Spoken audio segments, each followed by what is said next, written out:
Bem, agora vamos dar uma olhada num quadro do Rubens, ou Rubens, um pintor que desenvolveu o seu trabalho na fase do Alto Barroco, quando as características do estilo já estavam consagradas, já estavam estabelecidas.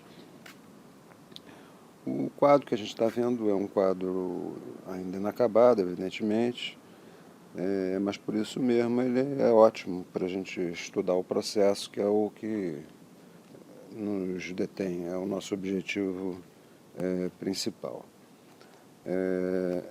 O Rubens, inclusive, ele é o autor que logo me veio à cabeça a primeira vez que eu li o texto do Klee, que faz uma defesa do processo de formação do quadro como um local onde ocorre mais verdadeiramente a criação.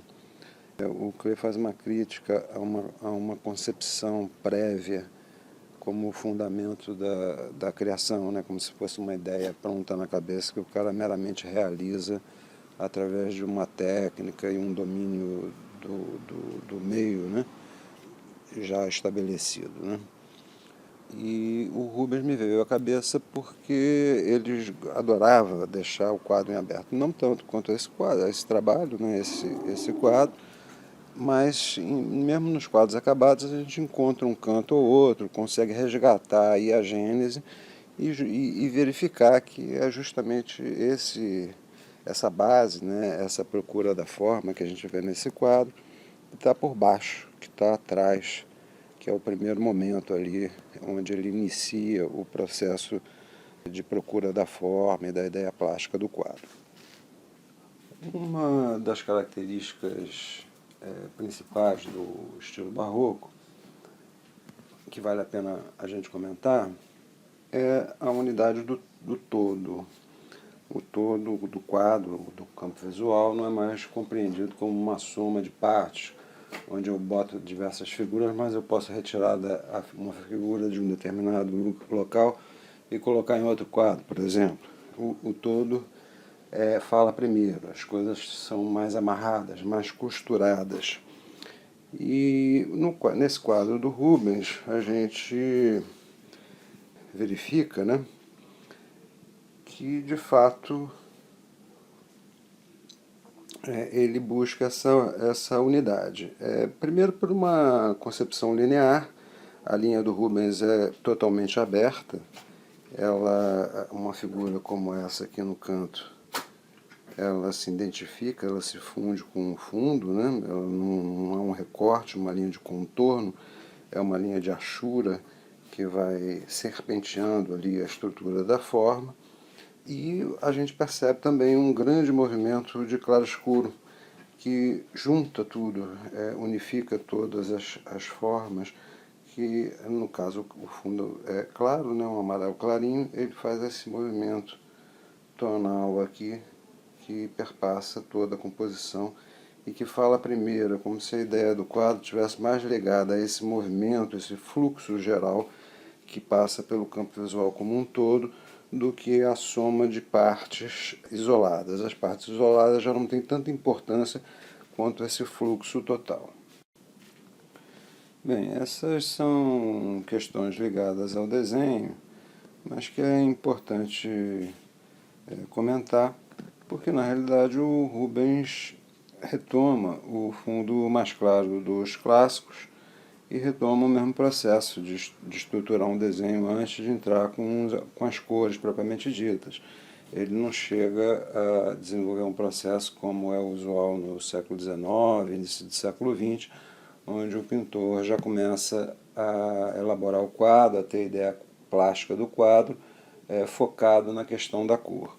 Ele começa pelo desenho, mas é um desenho aberto, um desenho com uma linha de achura, e com uma autonomia do claro-escuro em relação às formas, né, que é bem típica também do estilo barroco, mas o processo permanece similar ali ao clássico. Então ele é barroco em essência por essa estrutura do desenho. O fundo é um amarelo clarinho, como o dos clássicos, ele deu uma queimada aqui, provavelmente com um amarelo ocre, e entra com um desenho, com uma aguadinha, né? Uma aguadinha que resulta ali no todo, a gente vê um tom de siena, de uma espécie de um terra de siena.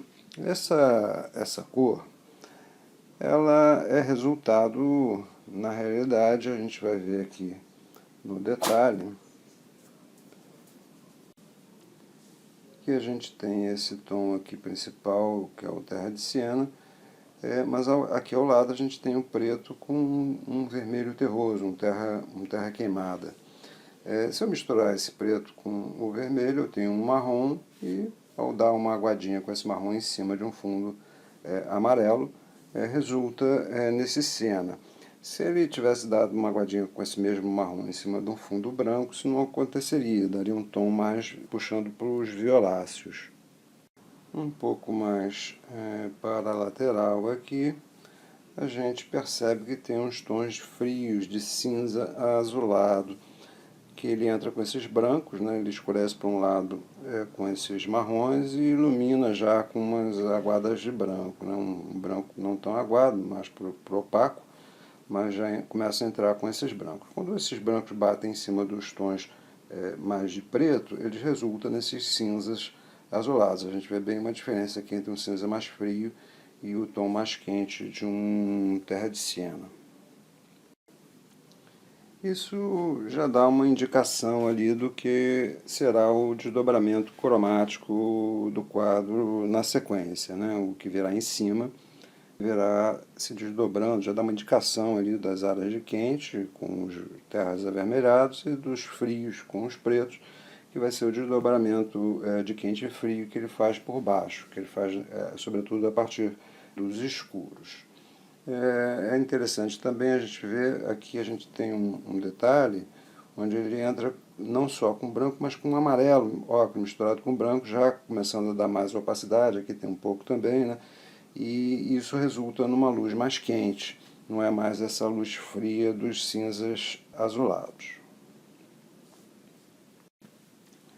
Mas o fundamental nesse momento é a gente perceber essa pré-pintura, né, esse desenho prévio, que já tem disso aí de um desdobramento cromático, mas que começa por um jogo mais de linhas e claro-escuro mesmo, e não da cor. A costura que ele dá para amarrar o todo, típica do barroco e sobretudo do trabalho do Rubens, é composta por essas linhas de conjunto que se interligam. Isso vale a pena a gente também dar uma rafiada rápida. A gente vê que tem umas ligações fortes de linhas, né, que se interligam o tempo todo. Aqui a gente tem uma grande curva também, o rabo do cavalo, essa grande curva aqui que faz um S para lá, nesse cavalo aqui também a gente tem uma grande curva, essa entrada daqui que emenda com o braço do cavaleiro lá atrás. A exceção aí são essas retas da lança, né? Então a gente teria uma trama visual toda formada por um jogo de curvas e um ritmo mais reto dessas lanças que está intimamente relacionado ao tema do trabalho, né? A gente teria esse movimento mais curvilíneo e a atenção principal, a exceção desse jogo, que cria esse contexto todo, são as retas das lanças que justamente acertam ali o leão, tentando retirá-lo ali das costas do cavaleiro, que está sendo atacado, né? Uma caça aí provavelmente ao leão, né? Isso está intimamente relacionado ao tema, né? As soluções plásticas tensão, né, de ação e exceção, criam um jogo plástico interessante ligado ao tema. A gente teria um contexto onde as linhas curvas e em S predominam e algumas exceções que por isso mesmo falam mais alto, tem uma tensão, um peso visual maior, que seriam a reta das lanças ali, dos lanceiros. Antes da gente prosseguir, vale a pena fazer um resumo. O Rubens, então, faz uma pintura barroca na medida mais tonal, mais do desenho, sobretudo é um movimento de escurecer a superfície mais clara, né? O fundo é claro, como nos clássicos. O movimento principal é desses escuros aqui, que perpassam, fazendo uma espécie de um C.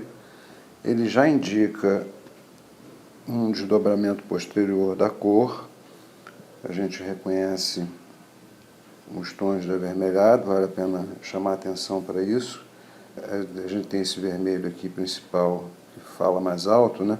Mas a gente tem uma pequena nota aqui, um tecozinho ali na base da cabeça daquele personagem, criando uma tensão visual que vai na direção também do acontecimento principal, que é o leão atacando o cavaleiro. Cromaticamente, então ele já indica ali um ritmo de quente. É claro, a gente tem algumas indicações aqui também, um tom ligeiramente violáceo nessa parte. Aqui já não é um cinza frio, já é um tom neutro, né? Mais puxando para o violeta, se a gente comparar essa cor com essa lá de cima, né? Mas não fala tão alto, quer dizer, aqui na realidade ele já indica aqui uma ação. Logo no começo do quadro, já de início, ele já está pensando ali numa ação cromática. Os vermelhos vibram mais forte um pouquinho aqui e aqui também, já tem um pensamento ali, já uma busca, né, de um ritmo de cor. Os frios, por sua vez, fazem uma espécie de movimento às avessas, né? É uma curva para cá querendo puxar para fora e aqui nessa região aqui também querendo puxar para a parte exterior. Então já também tem um ritmo ali que ele está buscando articular um jogo de quente e frio, mesmo nesse iniciozinho mais primário possível. Se a gente comparar com o que a gente viu anteriormente, o movimento do fundo siena era o movimento principal, a ação principal sobre um fundo escuro era a de iluminar o campo visual. Por isso o predomínio das pastas, etc. No caso do Rubens, ele retoma ali o fundo claro dos clássicos e começa a predominar o ritmo dos escuros. São os escuros que falam mais alto. É inclusive interessante que essa curva aqui, quando chega nessa região, tem também um ritmo de pretos, que culmina num acento, ele já indica ali um acento forte nessa região aqui, onde a pata do leão agarra no personagem do cavaleiro. Então, mas o preto, de todo modo, ele vai para lá, vem para cá, escorrega, faz uma espécie de um zigue-zague, culminando aqui, que até agora é um dos pontos de mais preto dentro da composição, na medida em que ele estabelece uma tensão forte com os brancos que estão ao seu redor. Aqui a gente tem um preto também, mas é um contexto mais escuro, não tem tanto peso visual quanto esse. Isso tem uma certa importância, porque, na realidade, o Rubens retoma ali o fundo mais claro e amarelado dos clássicos, mas ele está articulando ali já um pensamento mais focado na questão da cor. O que ele está fazendo, na realidade, com esses marrons, né, é trabalhar nesse eixo aqui, que é o eixo, se vocês lembrarem ali da aula de cor, é o eixo da monocromia dos amarelos. Se eu escurecer com preto e voltar com amarelo, eu tenho os tons esverdeados. Se eu escurecer com vermelho, eu puxo para os tons alaranjados e ele começa a escurecer com esses marrons aqui, justamente. Já começa a desdobrar ali, não chegou a voltar com o amarelo para encontrar os verdes nesse momento, né, nessa etapa do quadro, nem voltar com os amarelos para puxar os laranjas mais fortes, mas já indica, já tem uma indicação ali do posterior desenvolvimento ali da estrutura de cor do quadro.